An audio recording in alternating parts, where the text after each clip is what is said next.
दोस्तों, मेरा नाम राशिद ज़हीर है और आप देख रहे हैं ऑनलाइन न्यूज़ इंडिया। जगह जगह आपने अक्सर ये वीडियो देखी होंगी कि ये मुस्लिम रेलवे स्टेशन पर नमाज़ पढ़ रहा है।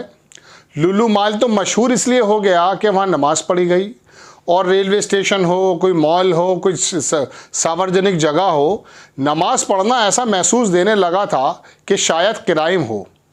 और जो धर्म के नए नए दरोगा बने हुए हैं वो अपनी जिम्मेदारियों को निभाते हुए ये काम कर रहे थे कि टेक्नोलॉजी जो उन्होंने पैदा नहीं की है, उन्होंने तो सिर्फ घास खाई है, उन्होंने उस टेक्नोलॉजी का इस्तेमाल करते हुए, यानी कि मोबाइल का इस्तेमाल करते हुए उसको वीडियो को शूट किया और उसको सोशल मीडिया पर चला दिया। और लोकल के थानेदार को पता चला कि साहब नमाज़ पढ़ ली, इतना बड़ा क्राइम हो गया, वो फ़ौरन जो है मुकदमे कायम हो जाते हैं। मैं आपको ख़बर ये नहीं सुनाने जा रहा, नमाज का ही ख़बर है तो मुझे ये वाली बात आ गई इसलिए आपके सामने रख दी। मध्य प्रदेश में एक बंदा नमाज़ पढ़ने जा रहा था, फ़ोन आया और आने के बाद पता चला कि एक 2 महीने का बच्चा है जिसे खून की ज़रूरत है। इत्तफाक से वो ब्लड ग्रुप उसी का था। नमाज छोड़कर वो गया बंदा और उस बच्चे की जान को बचाया। अब हुआ क्या, उस बच्चे के बाप जो गुप्ता जी हैं उनकी जेब काट ली गई है। पूरी खबर विस्तार से बताऊंगा और मैं बताना चाहता ये हूँ कि नमाज क्या है ज़रूरी, इबादत कितनी ज़रूरी है, इंसानियत के बारे में क्या क्या कहता है इस्लाम। और नमाज छोड़ करके जब ये बंदा गया है, आगे खबर लिखता ETV भारत लिखता है कि नमाज छोड़कर अस्पताल पहुंचा खान और बन गया मानवता की मिसाल। जानिए पूरा मामला। MP के छतरपुर में रफत खान के एक व्यक्ति ने 2 माह के बच्चे को ब्लड देकर उसकी जान बचाई। अब ये मामला इसलिए चर्चा का विषय बन रहा है क्योंकि रफत खान शाम की नमाज छोड़कर ब्लड डोनेट करने पहुंचे थे। मध्य प्रदेश के छतरपुर जिले में रफत खान नाम के एक व्यक्ति ने नमाज छोड़कर एक व्यक्ति शिशु की जान बचा ली। दरअसल रफत खान नमाज पढ़ने जा रहे थे, तभी उन्हें जिला अस्पताल से किसी का फ़ोन आया और अस्पताल में भर्ती एक दो माह के बच्चे को रक्त की सख्त ज़रूरत है, खून की ज़रूरत है। नमाज छोड़कर किया रक्तदान। रफत खान बताते हैं कि जब मैं असर की नमाज पढ़ने जा रहा था तभी फ़ोन आया और मुझे किसी ने बताया कि जिला अस्पताल में 2 महीने का बच्चा, 2 महीने का विकास गुप्ता नामक बालक भर्ती है। नाम याद रखिएगा ज़रा, नाम से पहचाने जाते हैं ना। विकास गुप्ता नामक बालक भर्ती है, उसे A+ ब्लड की ज़रूरत है जो संयोग से मेरा भी है।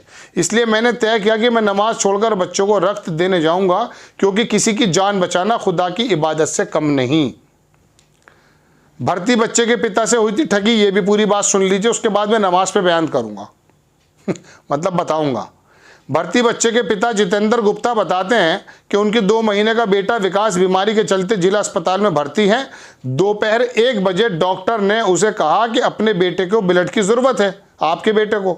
जितेंद्र ब्लड सेंटर तक ही गया था, वहां खड़ा अज्ञात व्यक्ति ब्लड दिलाने के नाम पर 750 रुपये का पर्चा लेकर भाग गया।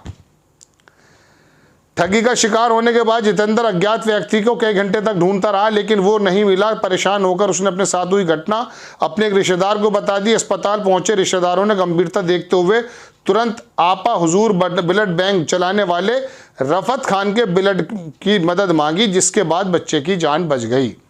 कोई बड़ा काम नहीं हुआ है। इंसानियत यही सिखाती है।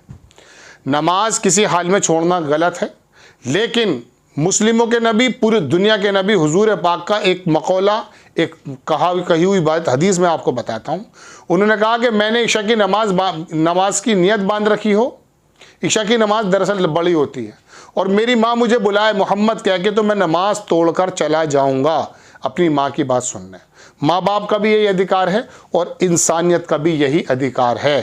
कोई भी धर्म इस बात को नहीं सिखाता है कि आप मंदिर भर दें, मस्जिद भर दें, लेकिन मंदिर मस्जिद भरने के बाद जो वहाँ से लेसन लेकर आप आए हैं वो बाकी मार्केट सोसाइटी में दें। आप सोसाइटी के अंदर ये लेसन दें कि मैं नमाज में क्या पढ़कर आया हूँ। मैं पढ़कर आया हूँ कि मैं इंसानियत की खिदमत करूँगा, वही काम इसने किया है। लेकिन इस नमाजी को किस तरह से बना दिया गया था दर्शकों, ये कोई बड़ा काम नहीं है रफत खान का। उसने अपने लिए किया है, ईश्वर उसको उसका जो है उसका वो भी देगा जो उसका इनाम मिलना है। लेकिन मैं कहना ये चाहता हूँ कि ये खबर में सुनाने आपके सामने हाजिर क्यों हो गया। हाजिर ये हो गया कि दुनिया का कोई सा भी धर्म ये नहीं बताता कि मंदिर और मस्जिद के झगड़े में इंसानों का कत्ल कर दीजिए आप। हाँ, कत्ल गारत है, देश पे सीमा पे लड़ते नहीं है, इंसान को नहीं मारते क्या? जब ज़मीन की बात आ जाती है, जब रिश्तेदारी की बात आ जाती है, जब बच्चों की बात आ जाती है, जब गैरत की बात आ जाती है, तो अगर संविधान है, देश के अंदर है, तो संविधान के मुताबिक फांसी भी दिलवाई जा सकती है। और अगर देश के सीमा के बाहर है तो वहाँ पर मारा भी जा सकता है। भगत सिंह ने अंग्रेज़ों को मारा, शहीद क्यों कहलाते हैं?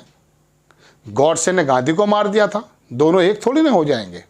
वो कातिल था, वो आज़ाद भारत का सबसे बड़ा आतंकवादी था, और भगत सिंह देश को आज़ाद करने के लिए, बिस्मिल देश को आज़ाद करने के लिए, अशफाकुल्ला खान देश को आज़ाद करने के लिए, राम प्रसाद बिस्मिल की बात कर रहा हूँ मैं। कभी आप सोचें कि तीनों एक नाम बता दिए।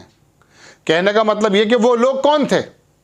ये देशभक्ति भी सिखाता है, इस्लाम धर्म देशभक्ति भी सिखाता है।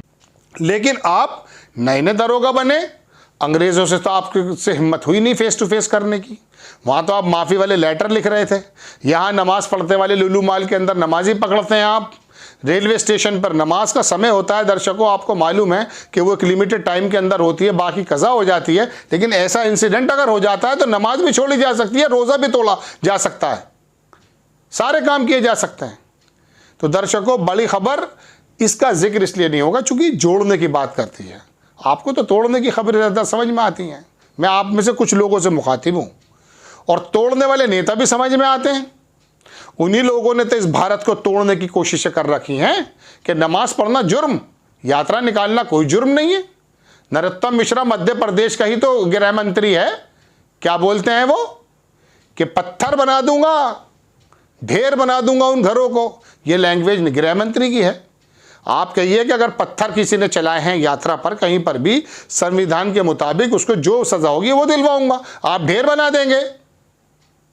अफगानिस्तान के कोई किसी कबीले के कोई कानून चल रहा है यहाँ पर संविधान से देश चलता है, उसी को लेकर के शपथें लगाई जाती हैं। ये खबर बतानी नहीं थी दर्शकों, कोई बड़ा काम नहीं किया रफ़त खान ने। अपने बच्चे के लिए भी वो यही करता, दूसरे का बच्चा भी अपने बच्चा जैसा होता है।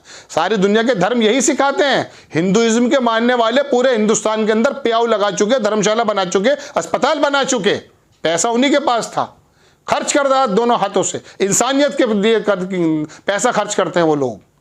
कौन थे ये? हिंदुत्व जब से आया है, ये जब से इसकी शब्द की जो है परिकल्पना आई है, तब से ये वाली बात पैदा हुई है कि नमाज पढ़ने लगा ये लुलू मॉल में, ये फला स्टेशन पे, फला सड़क पर।